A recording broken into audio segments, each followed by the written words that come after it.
Hey, it's Rachel Cooke, your modern mentor. And today we're going to talk about hybrid work, and specifically about what you can do if your company is starting to set policies that aren't really working for you. I have been talking to people all over the place lately who are telling me things like, you know what, I've gotten so used to working remotely. I have rewired my life and working virtually works for me. And now suddenly my company is setting a policy where everyone needs to be in on Wednesdays, or all brainstorming meetings need to be happening in person. And I get it. I get why they're doing that, but it doesn't really work for me. And I feel like I can't control that. And also in my consulting role, I'm talking to leaders. I'm talking to executives all day long who are saying, I know people really love the flexibility, but also I need to rebuild the culture. We need to reconnect with our teams and rebuild community. So I'm going to start bringing everybody back once a week in hopes of achieving that. I understand both sides of this, and maybe you do as well. But if you're sitting in a company who is starting to set policies that just aren't working for you, and you don't feel like you're in a position to influence that policy, then let's talk about some things that you can do from any altitude of an organization. These are some tips I have shared with people in my own network, and I'm hoping something here really resonates with you. The first one is start by understanding what their objective is. The truth is, like I said, so many companies and leaders are really taking shots in the dark here.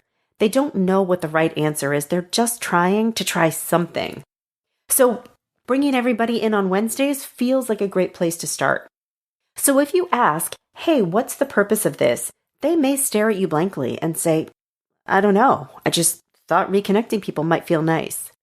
Or they may actually have a strategic objective, like, well, the business is really saying it needs to feel HR presence once a week, so we're asking HR to come in. Or we've gotten feedback from people that they want to be brainstorming in person. They want to be putting Post-its on the wall and really feeling the energy of people in the room. When you start by asking and understanding what the objective is, it can help you maybe better position your own mindset to say, okay, this is purposeful. I'm going to see what I can do to make this work. Or on the flip side, if you ask and they really don't have a great reason, you may position yourself to push for, well, I'm not going to come in on Wednesdays and I hope that that's okay. The next thing you can do is start to educate others on the cost to you. Like I said, leaders really are struggling right now.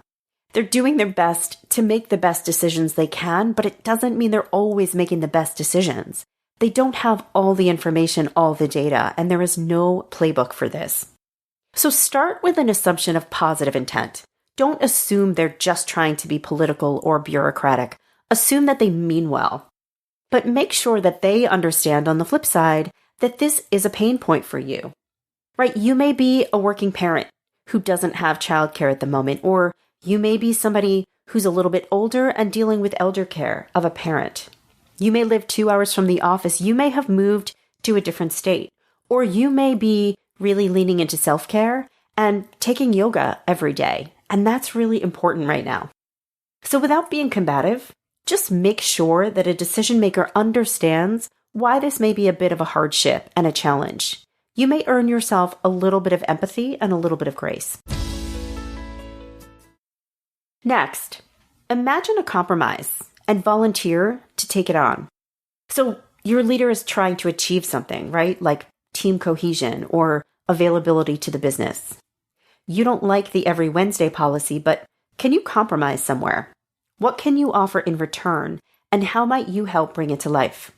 If their goal is team building, well, maybe there are some virtual platforms or team building exercises that they haven't explored yet. Maybe you can offer to do some research. And maybe you present a monthly hybrid team building exercise or a discussion that you'll host 3 Wednesdays per month. And in exchange, you only need to come in once. If the issue is being available in person, then maybe the solution is you offer to come in if and when there is a specific business need, rather than an arbitrary Wednesday just because it's Wednesday. Sometimes making space for a purposeful commute feels less bad than because it's Wednesday. You may be surprised at your boss's willingness to let your creativity shine. Next, find your limits. You're not always going to change your leader's mind. You're not always going to win. Maybe the company will make an exception for you, but maybe they won't.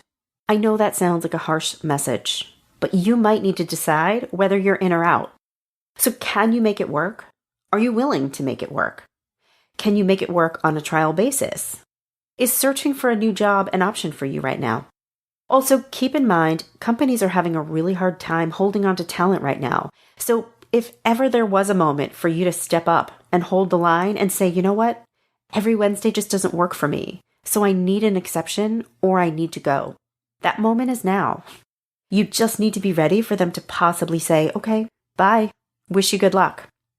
Are you ready to put that out there? Are you ready to be bold? And are you ready to be looking for your next opportunity? And finally, think about building a coalition. Your company may be willing to watch you walk, but would they be willing to watch you take 10 colleagues with you? Hard no. So ask around a little bit. Who's having a similar challenge or experience to you? And by the way, there are definitely people having similar challenges and experiences to you. And would they be willing to stand shoulder to shoulder with you? Think broadly as you ask around. You may be the caretaker of a young child, but you may have older colleagues, like I said, dealing with elder care issues or non-parents who have started a side hustle, and they all want or need to be fully remote for their own reasons. The more voices and perspectives that you can bring to your leadership team in support of your vision of flexibility, the stronger your case will be.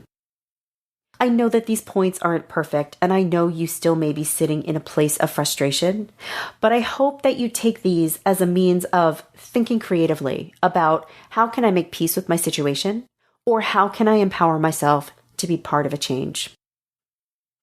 I hope you enjoyed today's episode and that you'll join me next week for another one.